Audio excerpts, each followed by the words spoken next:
December 15th, 1967. A cold Friday evening on the Ohio River, and the bridge is full. Christmas traffic has backed up across all 700 feet of it, bumper to bumper, engines running. Then the whole thing goes into the river. By the end of it, 46 people are dead. The bridge wasn't overloaded that day. Nothing hit it. There was no flood, no storm, no truck through a rail. What took it down was a crack you could have covered with a fingernail. That crack sat on the inside of a hole, buried in a steel joint. It was in the dark, in a place the light had never reached. No inspector could have found it, not with the tools anyone had in 1967, and not without taking the bridge apart to look. Here's the part that stays with you. It had been growing there for almost 40 years. And the bridge was checked and passed 9 days before it fell. The bridge was supposed to hang from cables. That's how the big suspension bridges were built. Thousands of steel wires spun together into a rope as thick as a tree trunk. That was the plan on paper. Then the steel company came back with another idea.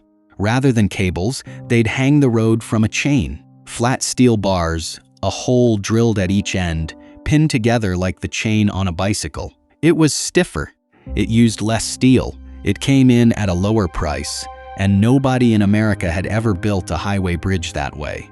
The designer agreed to it. The chain went up and the road went on. In 1928, the bridge opened, painted silver over a river town that had waited a long time for it. Here's the uncomfortable part. It worked. For almost 40 years, that chain did exactly what it had been sold as doing. So picture how that chain carried a road. Each link was a pair of flat steel bars, 2 inches thick and 12 inches wide, hanging side by side. A steel pin about 11 inches across ran through the holes at their ends. That pin tied them to the next pair, and the next, link after link, tower to tower, with the road slung underneath. Now compare that to a cable.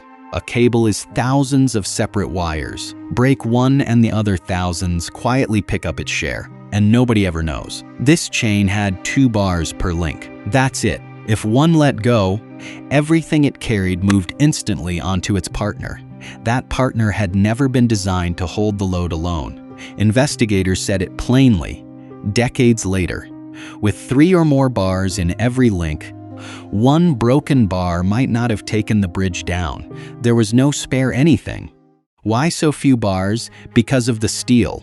These were heat-treated, and the whole sales pitch was strength. The metal was more than twice as strong as ordinary structural steel. That is exactly what let them get away with using so little of it. Strength was never the problem. Stretch was. Ordinary steel bends and sags and groans, and it gives you warning before it goes.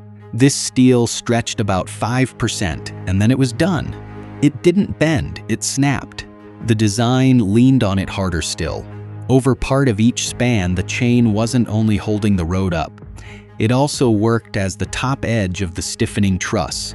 So the same bars had to carry the weight of the whole bridge and the constant working of traffic at the same time. That had never been done in the country before. It was tried here first. Then time went to work on it. When they sized the bridge in the 1920s, the vehicle they drew it around was a Model T. That car weighed less than a ton. By the 1960s, the average family car weighed 2 tons, and cars were the light part of the traffic. Loaded trucks were crossing a chain designed before those trucks existed. Every crossing worked the joints a little. The pins were meant to turn freely so the links could swing as the load moved over them. They didn't stay free. They rusted, they stiffened, and a joint that can't turn starts bending the steel around it. The air in that river valley carried sulfur compounds from the industry along it. Water worked its way into the joints and stayed. Over the decades, the bars gave up about 3% of their steel to rust.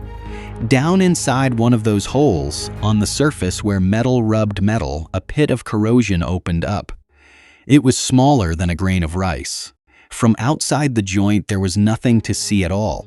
On paper, none of this was neglect. The bridge was inspected in 1959. again in 1963, and again in 1964. After a look in 1965, a list of repairs was ordered, and that work was carried out. It was inspected twice more in the summer of 1967.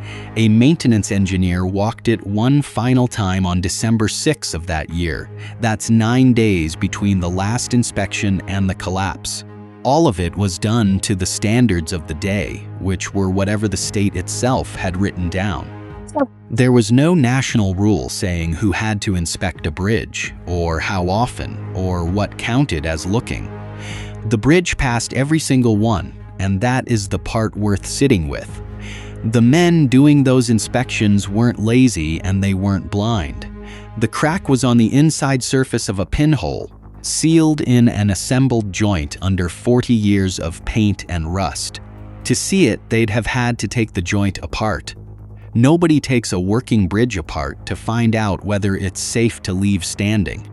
December 15th, 1967 was a Friday, just before 5 in the afternoon, already dark and cold. The bridge was packed with people driving home and with Christmas shoppers heading back across the river. Traffic at the far end had stopped, so the whole line stood still on the span, idling, going nowhere. There were 37 vehicles sitting on the span. People who lived through it said the first sound was like a gunshot. On the north chain, on the Ohio side, one link came apart at the joint. With nothing to catch that load, the chain simply unzipped.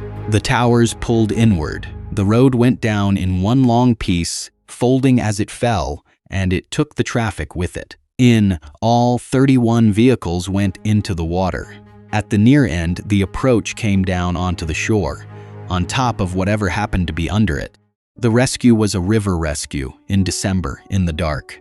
Boats went out from both banks within minutes. They worked by searchlight in a cold current that kept moving everything downstream. Divers stayed on the wreck for weeks afterward. The water was so muddy that they searched the sunken cars by feel, hand over hand, in zero visibility. In the end, 46 people were killed, and 9 more were hurt. Of the dead, 5 never went into the river at all. They died on the shore, under the end of the bridge, when it came down on them. Another 2 were never recovered from the water. Both sides of that river lost neighbors in the same minute, 10 days before Christmas. The crossing that had tied the 2 towns together for 39 years was gone with them. It would be 2 more years before there was another one. What came out of that river became one of the most closely examined piles of scrap in American history. Federal investigators laid the wreckage out and worked backward through it, piece by piece. They were hunting for the part that failed first rather than the hundreds that failed because of it. They found it. One flat bar, listed in the record as number 330, from a joint on the north chain. The break started as a clean, brittle fracture in the lower part of the eye. It began at one spot on the inside surface of the pinhole. The flaw that started the whole thing was about 1/10 of an inch. It had taken almost 40 years to get that big, driven by 2 things working together. Stress corrosion, where metal held under constant tension is eaten along its grain. And corrosion fatigue, where that same eaten spot gets flexed over and over for decades. An interim report came out in 1968, the full one in 1970, and the formal finding in 1971. Buried in it was the line that hurts the most. With 3 bars in each link instead of 2, that one broken bar might never have brought the bridge down. Reaction was immediate. Within hours, a sister bridge upriver, built to the same chain design by the same company, was closed to traffic. It never opened again, and it was torn down a few years later. The president ordered the country's bridges inspected. Congress wrote bridge inspection into federal law, and by 1971 there were national standards for the first time. Who has to look?